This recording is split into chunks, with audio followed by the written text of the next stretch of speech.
We are already in the 21st Sunday in Ordinary Time. Mga kapatid, sa Ebanghelyo na narinig natin ngayon ay kay San Lucas. May nagtanong kay Jesus, Lord, will only a few people be saved? Panginoon, kakaunti po ba ang maliligtas lang po? Hindi sumagot si Jesus ng oo o hindi. Jesus did not say yes or no to that question. Lord, will only few people will be saved?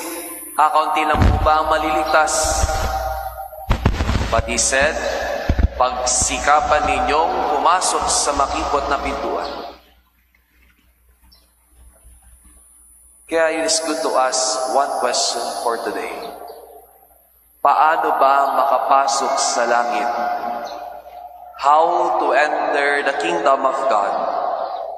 There are 3 ways that we shall be doing based in our readings for today. 3 hakbang patungong langit. Ang una ay paglapit.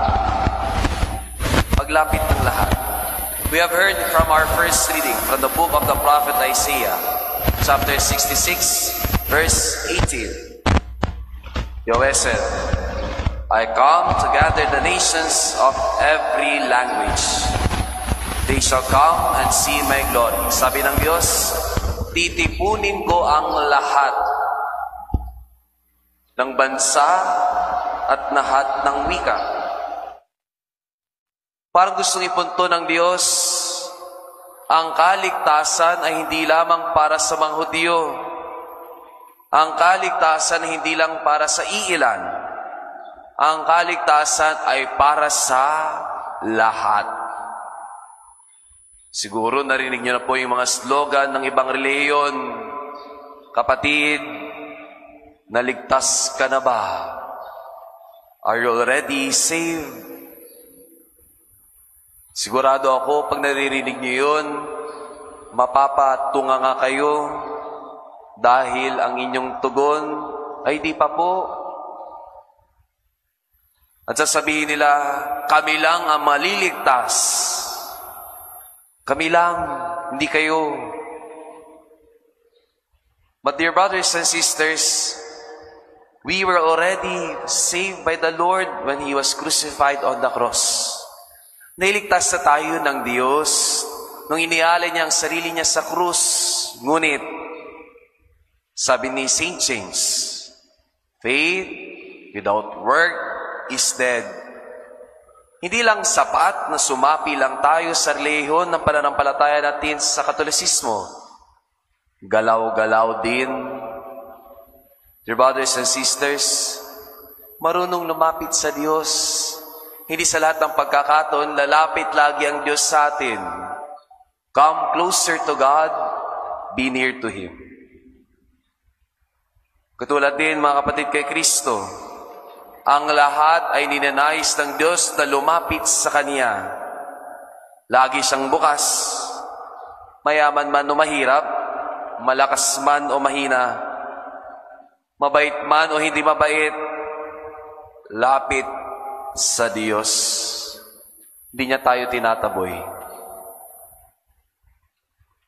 Ang unang hakbang patungong langit, paglapit sa Diyos. Ang ikalawang hakbang patungong langit ay pagtutuwid. Paglapit, pagtutuwid. In our second reading from the letter of St. Paul to the Hebrews, napakaganda po ang binilin ni San Pablo. He said, for the Lord disciplines the one He loves. Mas maganda nga po kapag Filipino po ang translation na babasahin natin. Kaya niyo ko pong sabihin ko po yung medyo mahabang parte ng ikalawang pagbasa. Wika ni San Pablo, anak, huwag kang mawalang bahala kapag tinutuwid ka ng Panginoon. Huwag panghinaan ng loob kapag ikaw ay pinaparusahan niya. Sapagkat pinarurusahan ng Panginoon ang mga iniibig niya. at pinapalo ang itinuturing niyang anak. Sabi ni San Pablo, pinarurusahan ng Diyos sa mga iniibig niya. Pinapalo niya ang mga tinuturing niyang anak. Father, tama ba yung narinig namin? Pinarurusahan ng Diyos sa mga mahal niya. Kung mahal niya dapat kami, hindi niya dapat kami pinarurusahan. God loves everyone. Hindi dapat nagpaparusa ang Diyos. Kulang iyon pag hindi mo idudugtong sa ikalawang parte. Pinapalo niya ang itinuturing niyang mga anak. Father, takalay problema at bilay ko. Ang dami ko ng sakit. Ang dami ko ng pasanin sa buhay. Ang dami ng hamon na dinadatnan ko. Parang pinarurusahan ako ng Diyos. Siguro narinig niyo na yun sa iba. Parang pinarurusahan ako ng Diyos. But the Lord reminds us today, pinarurusahan ng Diyos sa mga iniibig niya, pinapalo niya mga tinuturing niyang mga anak. Pag pakiramdam mo, pinarurusahan ka na ng Diyos sa lahat ng mga pinagdadaanan mo, at pakiramdam mo parang pinapalo ka na niya, ang tawag doon, tough love. Hindi ba, sa mga magulang, ayaw natin ng mga striktong mga tatay at nanay. Lalo na yung mga kabataan natin ngayon, nagtatampo pag yung magulang ay strikto. Hindi na naman ako pinayagan ni Papa. Pinagsabihan na naman ako ni Nanay. Mga kapatid kay Kristo, pipiliin ko pa ang strikto na magulang kasi dinidisiplina ang kanilang anak. Kasi kung hindi ka dinidisiplina ng magulang mo, hindi ka nila minamahal. Ang tawag doon, tough love. Though it is tough, it is still love.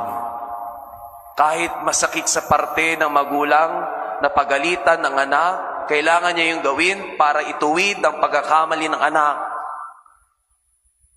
Huwag kayo magtampo mga bata pag pinagsasabihan kayo at pinapagalitan.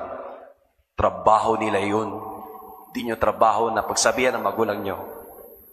Kaya mga kapatid kay Kristo, katulad ng Diyos na pinarurusahan tayo sa mga pagkakataon sa buhay natin, isang pamamaraan yun na dinidisiplina tayo ng Diyos, baka lumalayo na tayo sa Kanya.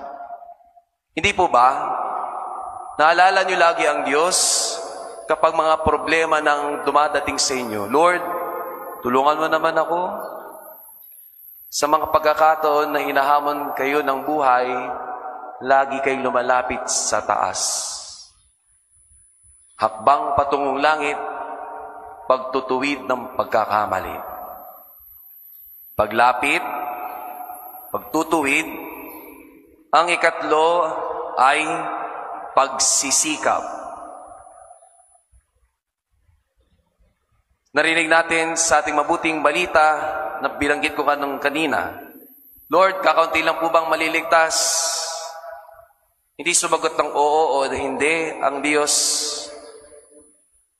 Ang sabi niya, strive to enter to the narrow gate. Pilitin nyo at pagsumikapin nyo pumasok sa makipot na pintuan. May nagsabi na isang pare, pag ikaw ay pumasok sa langit at nakapasok sa langit, ang una mong reaksyon, nakanganga. Nganga. Alam niyo pa yung nakanganga? Nakabukas ang bibig, nakanganga sa sorpreso. Bakit ka makapapanganga pag nakapasok ka sa langit? Hindi lang dahil nakapasok ka lang sa langit. Maliban doon, sabi ng isang pare ng nakausap ko, lahat ng nakakapasok sa langit, ang unang reaksyon ay nakanganga kasi ang mga inaasahan natin na nandoon, wala doon. At mga hindi nating inaasahan na nandoon.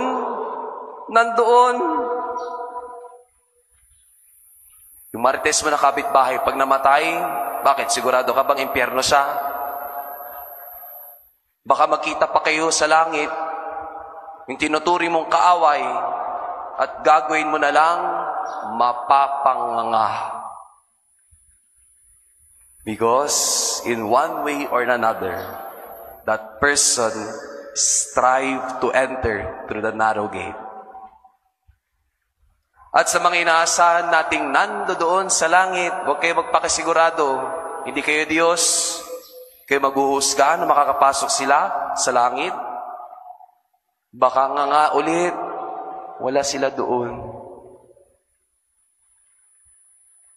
Mga kapatid kay Kristo, pag sumikapan natin makapunta sa langit, kahit mga pagkakataon na kailangan nating disiplinahin ang sarili natin sa mga bagay-bagay na nagpapalayuda sa ating Diyos. Lapit, ituwid, upang makapasok sa langit, pag sumikapang mabuhay sa kabanalan. Let's go back to the question. Lord, kakaunti lang po bang papasok sa langit?